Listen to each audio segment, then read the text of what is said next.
This RSS believed in the ethnic cleansing of Muslims from India. At one point, there was racial superiority of the Hindu race.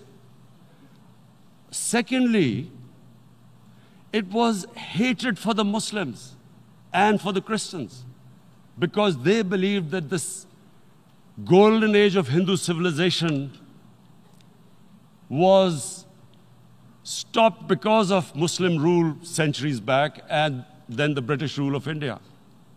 So it was racial superiority and hatred for Muslims and Christians. This is openly stated. You look at the founding fathers of RSS, Golwalkar and Savarkar. Just Google them and you'll find out.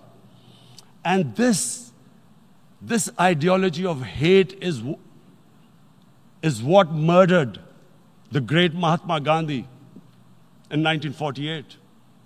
It was this ideology of hate that made Narendra Modi in 2002 do a pogrom against Muslims in Gujarat when he was the chief minister. He allowed 3 days for these RSS goons who were inspired by the Hitler brown shirts. They actually wear brown shirts. This RSS, the Congress Home Minister gave a statement that in RSS camps, terrorists are being trained. And these terrorists butchered 2,000 Muslims and 150,000 Muslims were made homeless. Narendra Modi could not travel to the US because of that. And I need to make you understand this background before I explain to you that what sort of a mindset would lay siege to 8 million people with 900,000 troops. Women, children, sick people, locked in as animals. In fact, of what I know of England, if 8 million animals were locked in, the RSPCA would have made a lot of noise about it. These are human beings.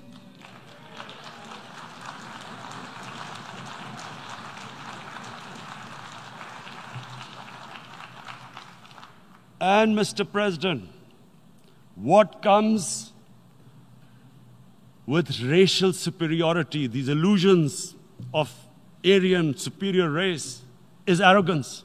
The two go together. And it's arrogance that makes people make mistakes and do stupid things. Cruel things like what Narendra Modi has done. It's sheer arrogance.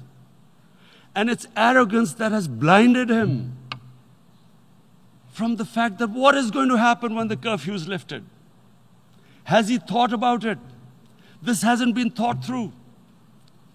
What is he going to do when he lifts the curfew? Does he think that people of Kashmir will quietly accept the status quo because India has changed the constitution and taken away the special status? They'll accept that?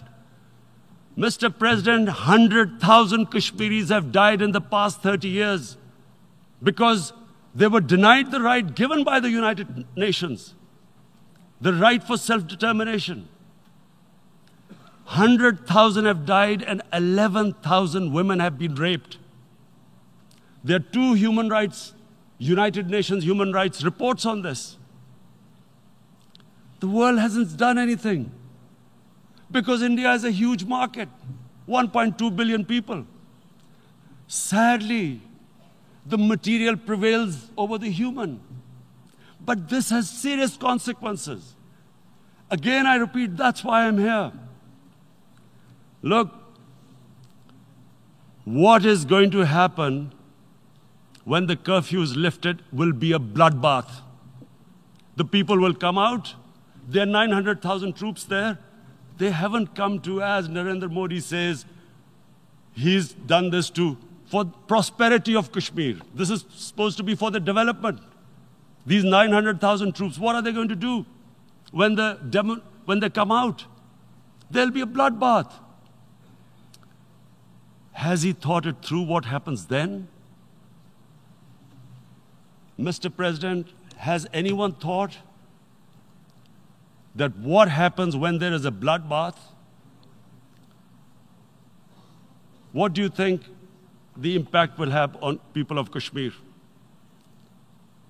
What do you think they will think? The way they have been boxed in their houses, treated like worse than animals, no rights. Thousands of all the political leadership has been arrested, taken out of Kashmir. Even those Kashmiri leaders who were pro-India have been taken out.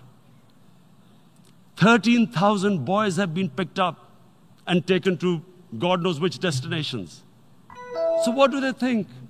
What will the people of Kashmir do when they lift the curfew? They will be out in the streets. And what will these soldiers do? They will shoot them. They've already used pellet guns, blinded young boys. In the last 6 years, the 5 years, the oppression that has gone on in Kashmir. And so, Kashmiris will be further radicalized. Mr. President, there will be another Pulwama. And guess what? India will blame us. They're already blaming us. They're saying all this is happening because of Pakistan.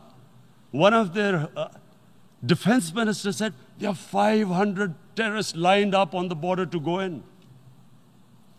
Why would Pakistan send 500 terrorists when there are 900,000 troops? What impact are they going to make? What will they do? And don't we know that the moment there is some terrorist attack, all that will happen is there'll be further cruelty and oppression of the people of Kashmir. We will just give the 900,000 troops to further crush the people of Kashmir. And then we'll give the Indian government an excuse that, look, Pakistan is a terrorist state, and this mantra that has gone on, Islamic terrorism. The moment you use this catchword, Islamic terrorism, the whole world turns away. No one talks about human rights. You can do whatever you want, which is what has happened in Kashmir, because they keep using this word, Islamic terrorism. And this is what they're doing right now. What do we benefit from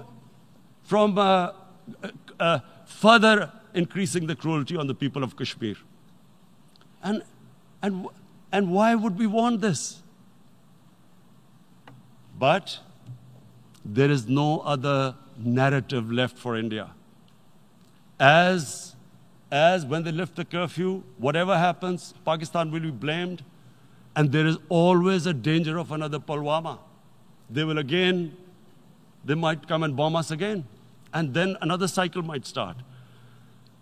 And what does Narendra Modi think?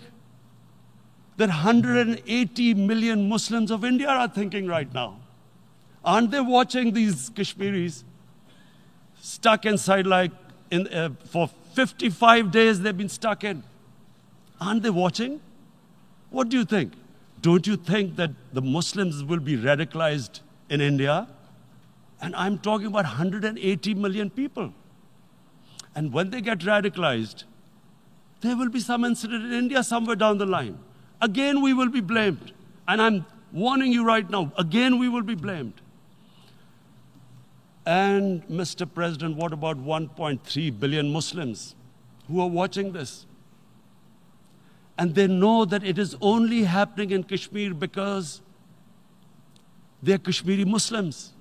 This is not happening to Kashmiri Hindus. They know that this is happening because of their religion. So what do you think they will be thinking? What do you think the Jewish community would think if they were, forget 8,000 Jews stuck like this? What do you think Europeans would think? What do we think? I mean, any human community, if their members are stuck like that, what do you think they will think? Are we a children of a lesser God? Is it not going to cause us pain? And then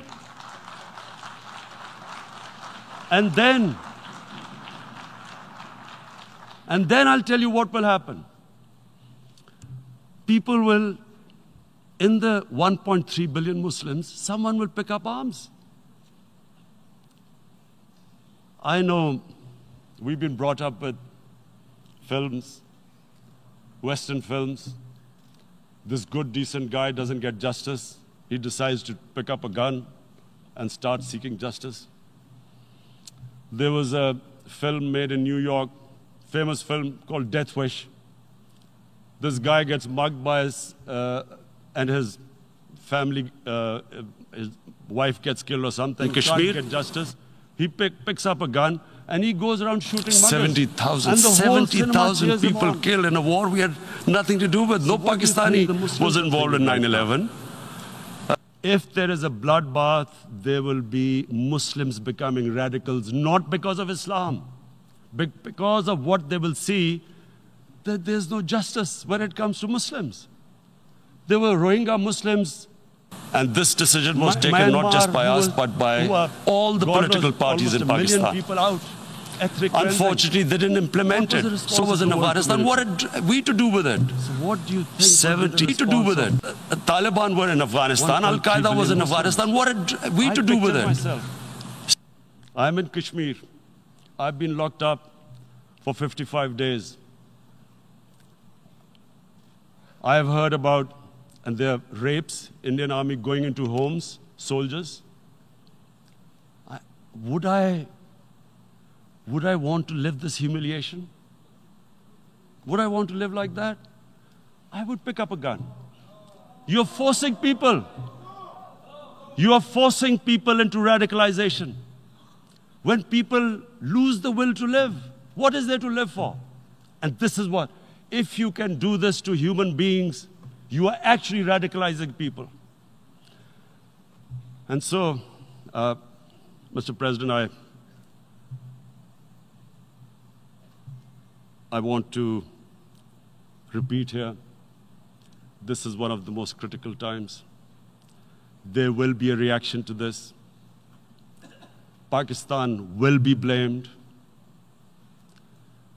Two nuclear-armed countries will come face to face like we came in February.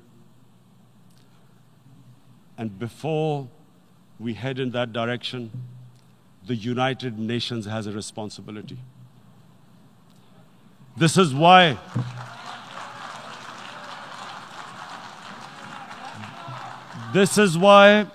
the United Nations came into being in 1945. You were supposed to stop this happening. I feel we are back to 1939, Munich. Czechoslovakia has been taken, annexed. What is the world community going to do? Is it going to appease a market of 1.2 billion, or is it going to stand up for justice and humanity?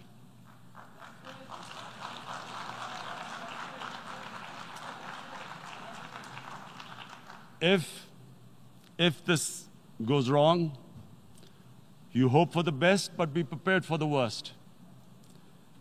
If a conventional war starts between the two countries, Mr. President, if a conventional war starts, and anything could happen, but supposing a country 7 times smaller than its neighbor is faced with the choice, either you surrender or you fight for your freedom till death, what will we do? I ask myself this question. And my belief is, La ilaha illallah, there is no God but one. And we will fight. And when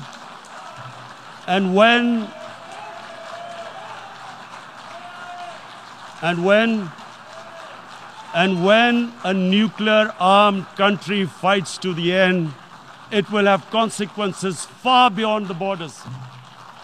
It will have consequences for the world, which is why I repeat I'm here. Because I'm warning you, it's not a threat. It's a fair worry.